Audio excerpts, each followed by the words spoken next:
How can big box retailers correct their supply chains in 2021 and beyond?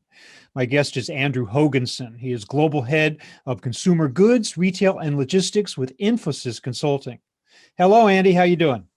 I'm doing great, Robert. Thanks for having me on today. And thanks for being with me. So, what's this current situation right now? How are shipping delays affecting big box retailers right now? I think it's having a significant ripple effect. I think obviously the significant shift in growth of e-commerce has created a whole different environment for retailers in terms of the types of orders they're receiving, the amount of advance notice they have, right? I mean, these e-commerce orders are coming in real time versus planned orders and shipments to stores. So it's really turned their whole environment up on its head in terms of size of shipments, planning capabilities, advance notice. And it's put them behind the eight ball significantly in their ability to meet the demand that's coming through that channel. Are they being affected by the difficulty getting product to the source, like what we're seeing, the huge congestion at ports, specifically in Southern California? Is that affecting the e-commerce sector as much as it is big box retailers? Is it kind of every shared pain? I think it's a shared pain. I think obviously when you look at a couple of things, right? Obviously you look at the use of PPE, you look at social distancing requirements, that has an effect on the efficiency and effectiveness of our ports and the flow of goods. You couple that with a labor shortage that we're starting to see in some of these different areas. One of the things actually going away from the ports a little bit into the distribution centers themselves, I've seen projections as high as in excess of 1 million open positions for distribution labor in the coming year. Wow. So we're now looking at, less labor availability, distancing requirements, illnesses, all these things are significantly impacting the capacity that we have to flow goods in from overseas and in through our facilities out to people. So it sounds like we might see a return to the very, very low unemployment levels of 2019 sooner than later, if not already. I would think so. Yeah, I would think that's absolutely a possibility. And then, there's another thing here, right? Obviously, there's a big movement towards minimum wage, right? And increasing minimum wage. And when you do that, right, that's obviously going to have financial implications on some of these companies as well and their costs, their distribution costs, their supply chain costs, et cetera. And that's not, that's throughout the supply chain. That can be your drivers, that can be people working in the DCs. So I think you couple all those things and add the minimum wage, and we're talking about an economic impact as well. I wonder also if we're starting to see kind of a scramble toward a recreation of the supply network to the point where we're seeing smaller distribution centers in urban centers as opposed to fulfilling from these gigantic fulfillment centers kind of at the edge of town or in rural areas. Is that in fact a situation? How is that challenging big box retailers? Yeah, no, I think that's a great point. So clearly, when you look at the consumer side of things, the consumer expectation is to get their product delivered faster. So the need for same day, next day delivery means I don't have the ability to transport that product halfway across the country. So you're right. We are seeing a pop-up of a lot more micro fulfillment centers. Obviously, we'd already seen some level of using stores or dark stores as fulfillment centers. Which in of itself presents a whole new issue because those stores weren't actually set up, nor was the labor established to be a fulfillment center. Mm-hmm. But I think the big box retailers are really looking at different options of micro fulfillment capabilities, using stores as fulfillment centers, et cetera, to handle some of this demand that they're seeing come through. The other thing that I'm seeing quite a bit is really companies starting to think beyond their four walls. Right. So historically, a lot of companies just looked at their planning, whether it was demand and supply planning, their demand, their inventories, just as what was in their four walls. Mm-hmm. And we're starting to see that extend out much broader to partners, right? Whether it's a wholesaler talking to their retail partners or retailer talking about their upstream manufacturers around what inventories are you holding? Where are you holding them? What's your plan? That information sharing, data sharing around inventory, around demand.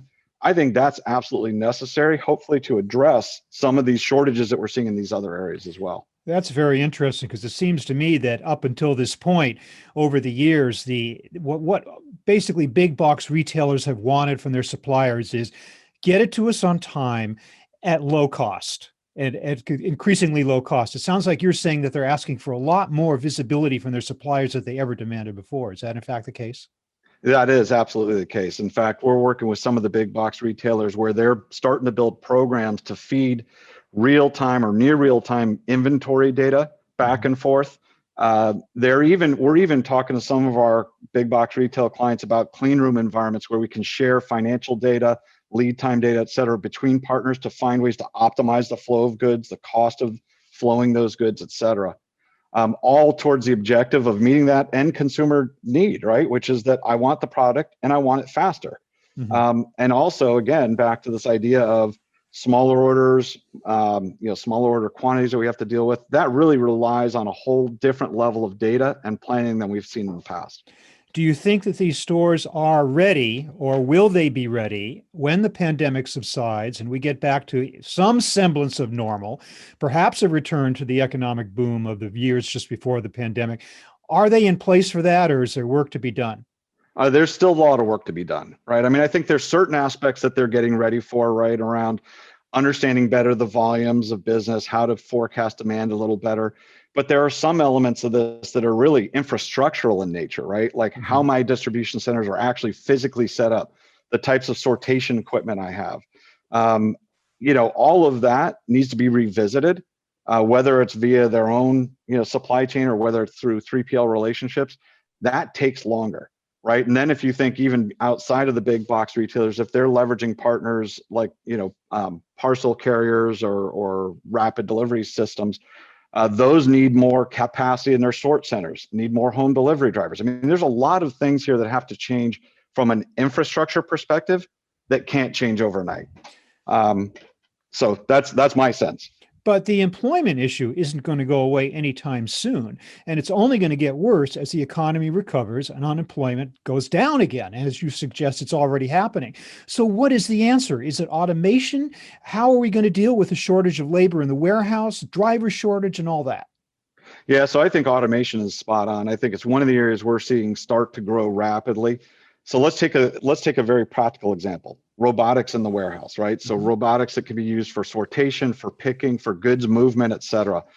As we all know, Amazon acquired Kiva many, many years ago, right? And I think somewhere in the neighborhood of 5,000 or so robots are deployed in the Amazon distribution centers. If you look across the rest of retail and consumer, it's only a fraction of that across all of them, right? So I think they need to be looking at solutions like robotics as a way to supplement their labor workforce. That has several effects. One, obviously, it's more efficient. They're able to move goods faster. The ability to pick items faster, move goods from point A to point B faster. It can be safer, right? Because you're not dealing with fork trucks driving around corners and possible risks there. And then clearly you don't have to worry about COVID with robotics, right? So social distancing, PPE, some of those other things don't come into play. And one of the interesting things when we think about robots, that can be thought of as a very capital intensive issue. But we're actually seeing a couple of providers who are moving forward with a subscription-based service where they're coming out and saying, you don't have to put the CapEx into it, but you can use subscriptions to actually get robotics. So you bring on only as many robots as you need for any particular part of a season. You can scale up, you can scale down and the like, and you're not actually owning the robots, you're simply taking on what you need at the time. That's correct. And actually, interestingly enough, we talked about robotics inside the DC.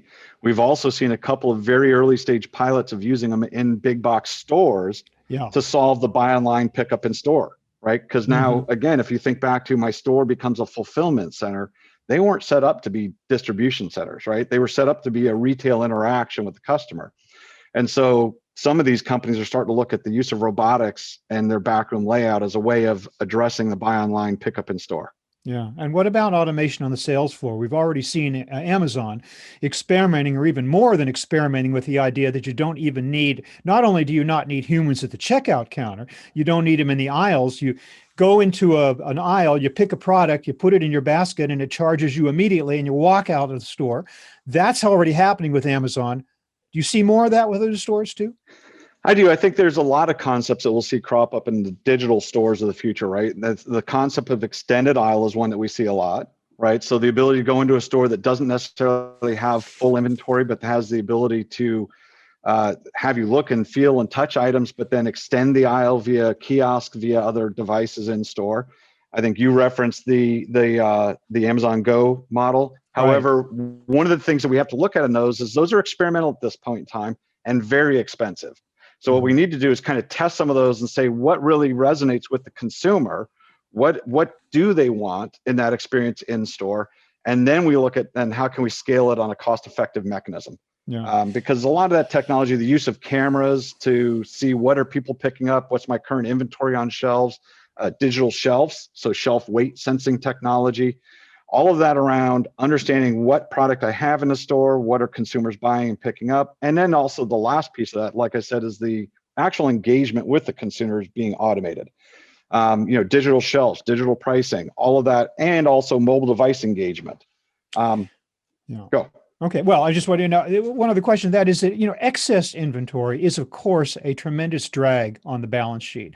Yet, do you think that retailers might have learned their lesson a little bit about the minimization of inventories and what that position puts you in when you don't have the buffer stock in a disruptive environment? Do you think that they will be upping inventories in preparation for future disruptions, or are they going to go back to their minimalist kind of strategies because it's so cost effective? Well, actually, I think one of the things I'm seeing, because you're absolutely right, a lot of retailers got caught off guard with not enough inventory in some places and too much in other places. And so we're seeing, again, a couple of trends there to help address that. One, as I mentioned earlier, is widening the net of your planning, your planning capacity to encompass your partners, right? So rather than me planning on an isolated set of data that I have, it's collaborating with my upstream and downstream partners around what they're seeing, what demand they're expecting, what their capacities are. So I think widening that planning net to go outside your four walls will allow them to be more responsive. That's number one. Number two, we've seen a lot of retailers shifting away from pre-allocating inventory into specific channels.